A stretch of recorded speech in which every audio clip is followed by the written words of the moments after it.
शिव तत्व है।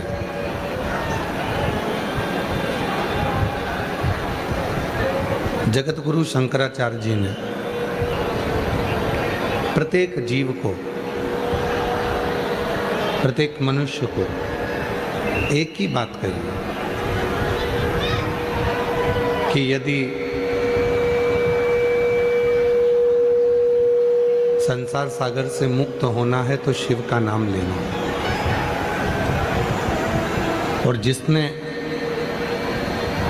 इस संसार सागर में आकर भगवान शंकर के मंत्र का जाप किया है, शिव की स्तुति करी है, शिव नाम को जपा है, समझ लेना कि उसका फिर संसार में कभी जन्म नहीं हुआ। तो जन्म और मृत्यु के प्रपंच से परे है।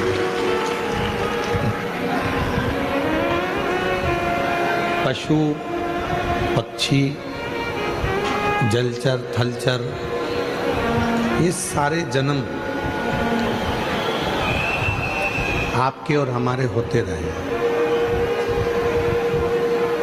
ऐसा नहीं है कि केवल आपके ही जन्म पूर्व में हुए हैं, हमारे नहीं हुए, सबके। संसार सागर में जन्म लेना और जन्म लेकर प्रभु नाम में डूबना,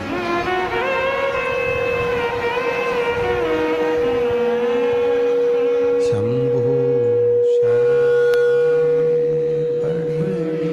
मांगू घड़ी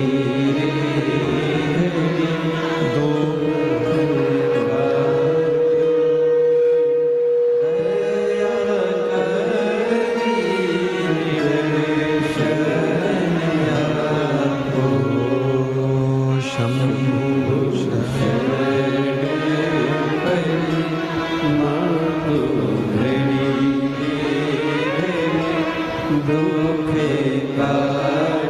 आशीष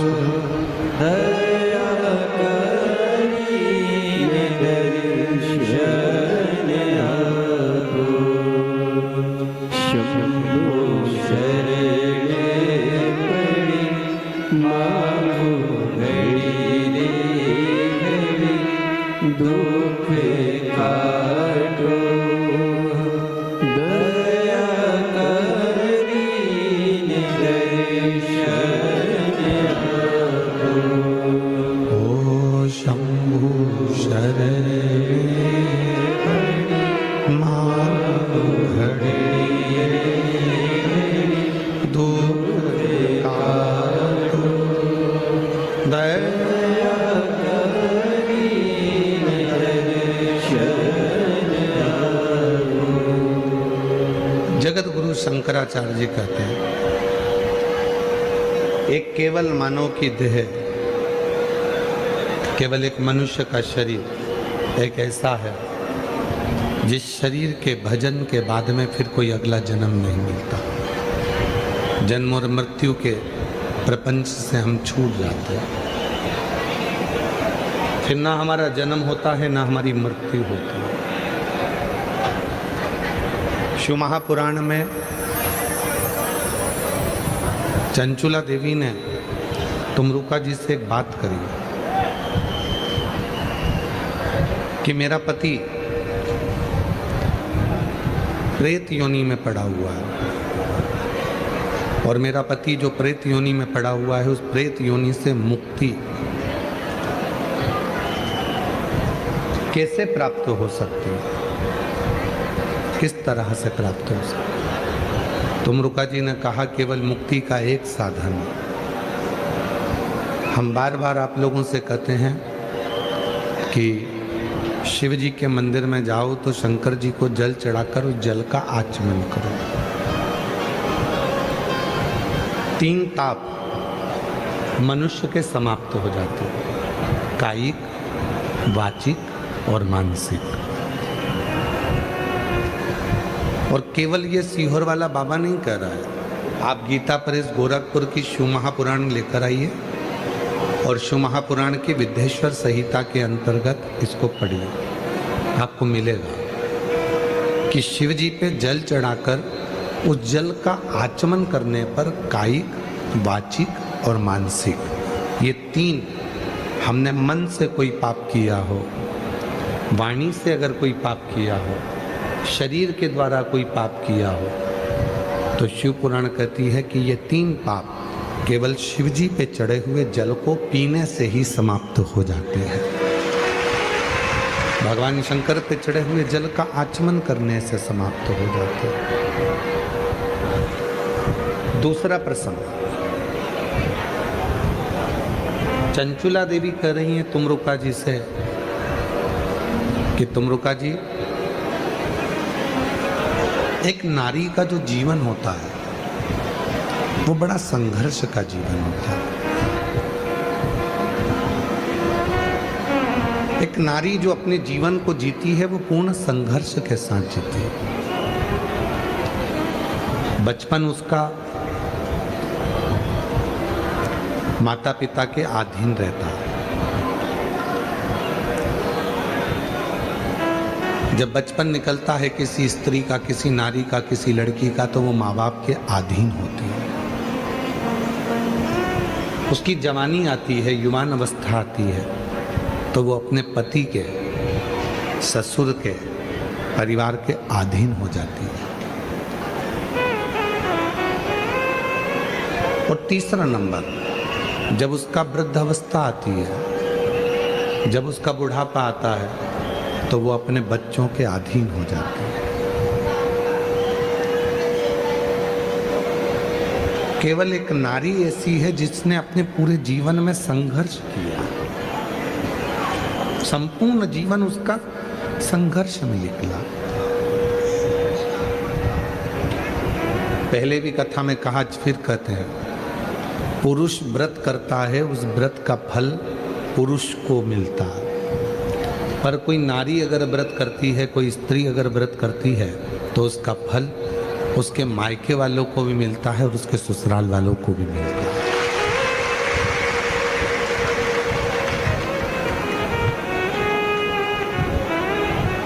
एक पशुपति व्रत का उपास, पशुपति व्रत आप लोग करते हैं। हम अपनी कथा में कहते हैं कि कोई लड़का, कोई पुरुष, कोई घर का जेंट्स पुरुष व्रत कर रहा है, वो करे। कोई कामना से कर रहा है, करे। माताएं अगर व्रत कर रही हैं तो उनका जो पुण्य है वो व्रत करेगी, पर उसका पुण्य थोड़ा सा मायके में भी जाएगा, थोड़ा ससुराल में भी।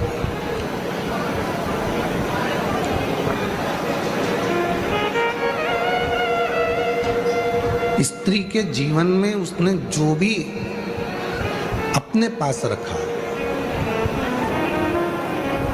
मेरी जितनी जीजियां बैठी हैं, मेरे जितने जीजा बैठे हैं, मेरी जितनी बेटियां बैठी हैं, बेटा बैठे हैं, जितनी मेरे बुजुर्ग माँ बाप बैठे हैं, आप स्मरण करिएगा। मेरी इन बहनों को देखिए, मायके से जो भी साड़ी मिलती है वो संभाल के रखती जाती हैं अपनी लड़की के लिए, अपनी बहू के लिए। कान के बुंदे भी बनवाती है तो उस हिसाब से बनवाती है कि मेरी बड़ी बहू को दूंगी कि छोटी बहू को दूंगी कि लड़की की शादी में दूंगी।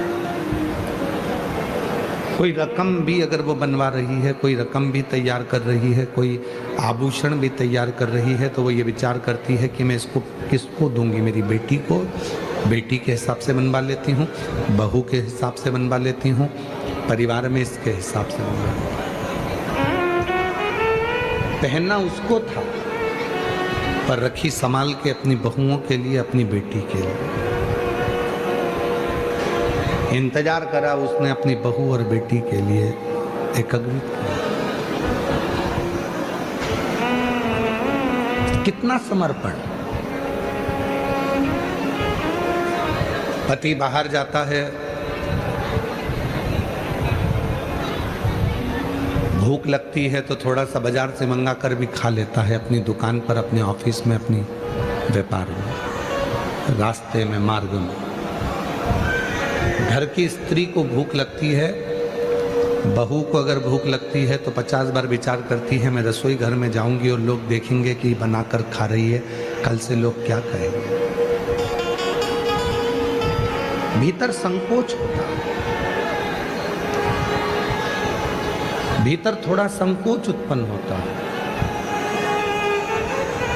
और भीतर जब संकोच उत्पन्न होता है तो वो संकोच कहीं ना कहीं उस स्त्री को भीतर से खटकता है कि मैं अपने जीवन को जी रही हूं समर्पित कर कर, समर्पण कर कर।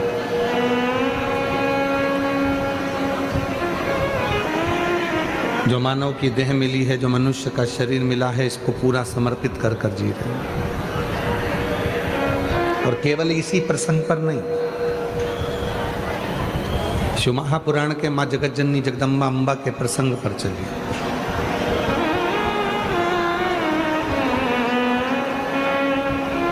सती मैया, माता सती अपने पिता के घर में यज्ञ में गई हैं। शिवजी ने मना करा था मत जाओ, पर एक नारी ये विचार करती है कि मेरा जो मायका है, मेरा जो मायका है,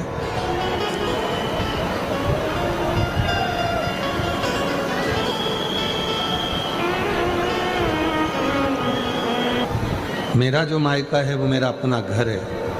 प्रत्येक स्त्री के मन में ये भाव रहता है, इसलिए वो मायके की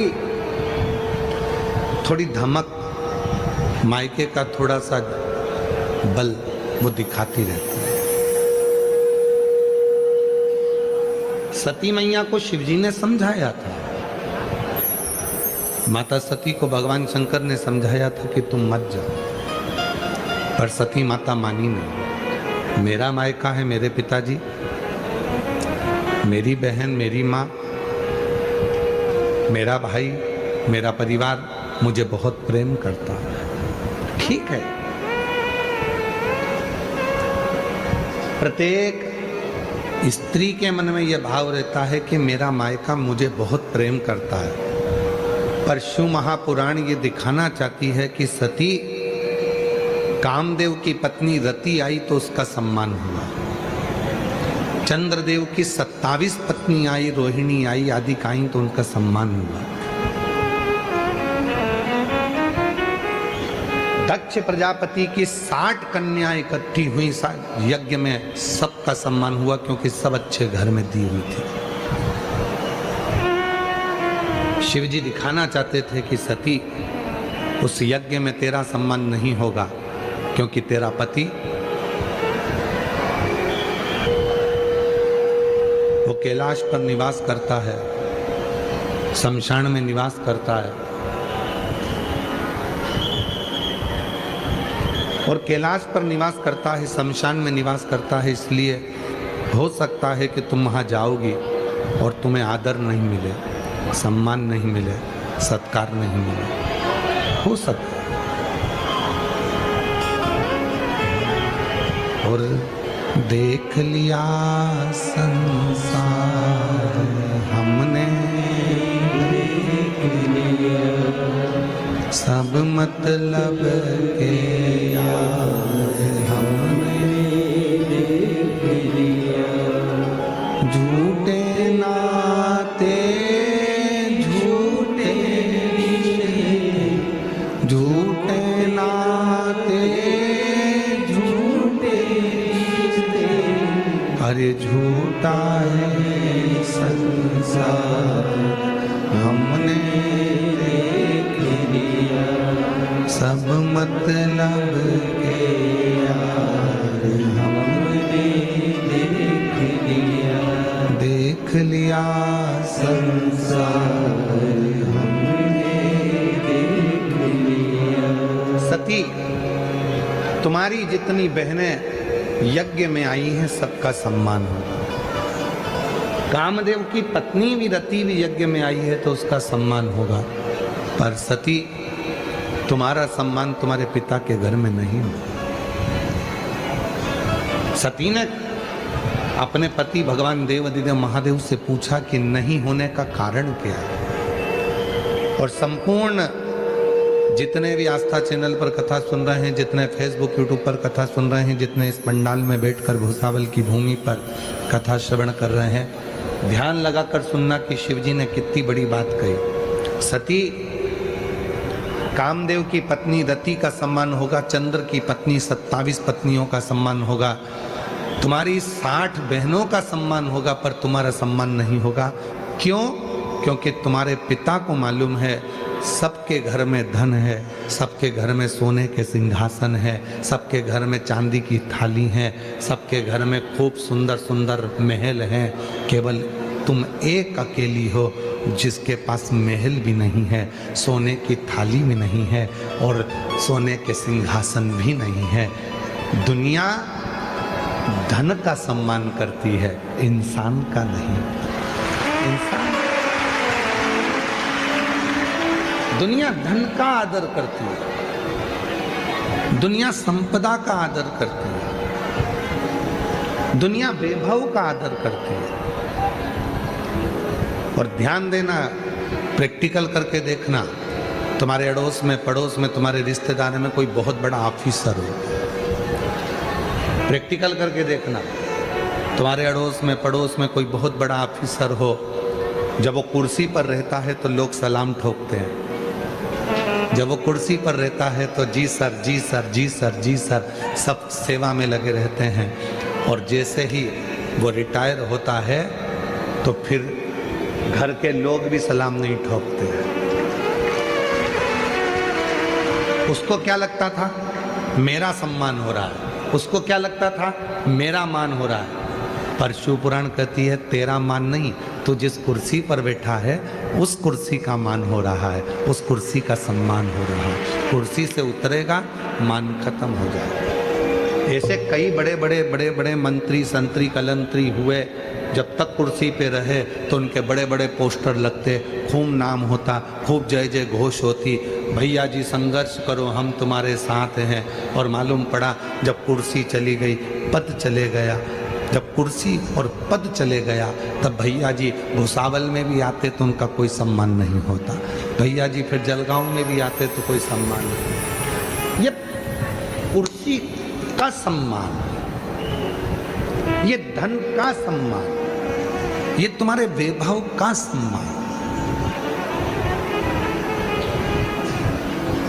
ये वैभव का सम्मान, ये धन का सम्मान।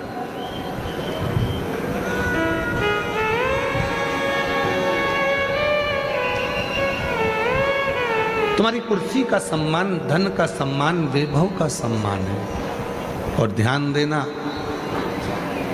ये वैभव का सम्मान नहीं, शिव पुराण कहती है कि अपना व्यवहार ऐसा बनाना कि कुर्सी और पद चले भी जाए तो तुम्हें लोग हाथ जोड़कर प्रणाम करते हैं।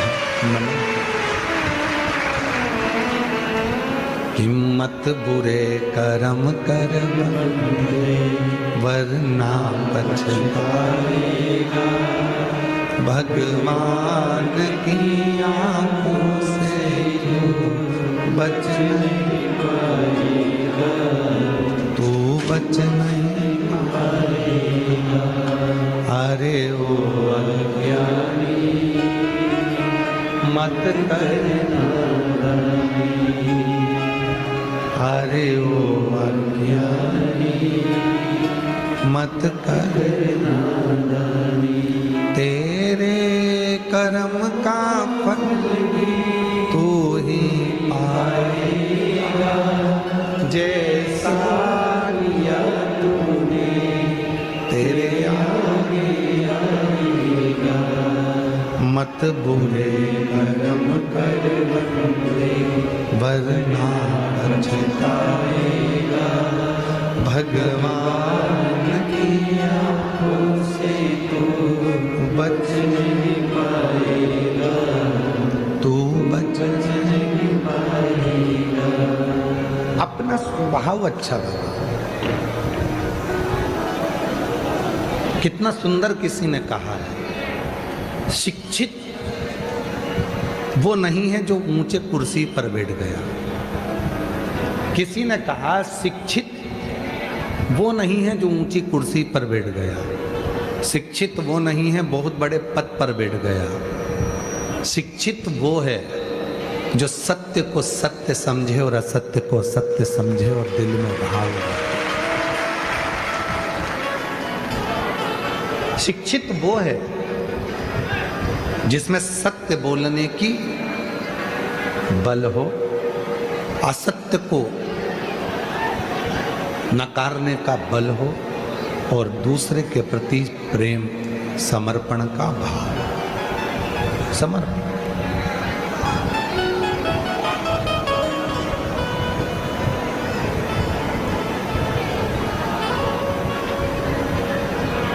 हमारे इस कथा के जो जजमान हैं श्री रतन जी, श्री विजय जी, श्री अजय जी, भोई परिवार।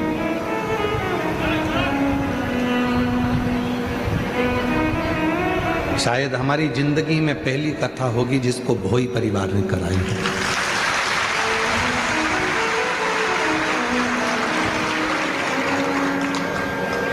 और ये कथा आज की नहीं है, 2018 से विजय भाई, अजय भाई, श्री रतन जी, हमको तो मालूम नहीं था। हमको तो कल हमारे सीहोर से फ़ोन आया कि गुरुजी जिनके यहाँ आपकी कथा हो रही है, ये विजय जी, ये रतन जी, ये अजय जी 2018 से गाड़ी भरकर ईंट, जब पहला भट्टा खुलता है इनका ईंट का, तो एक गाड़ी भर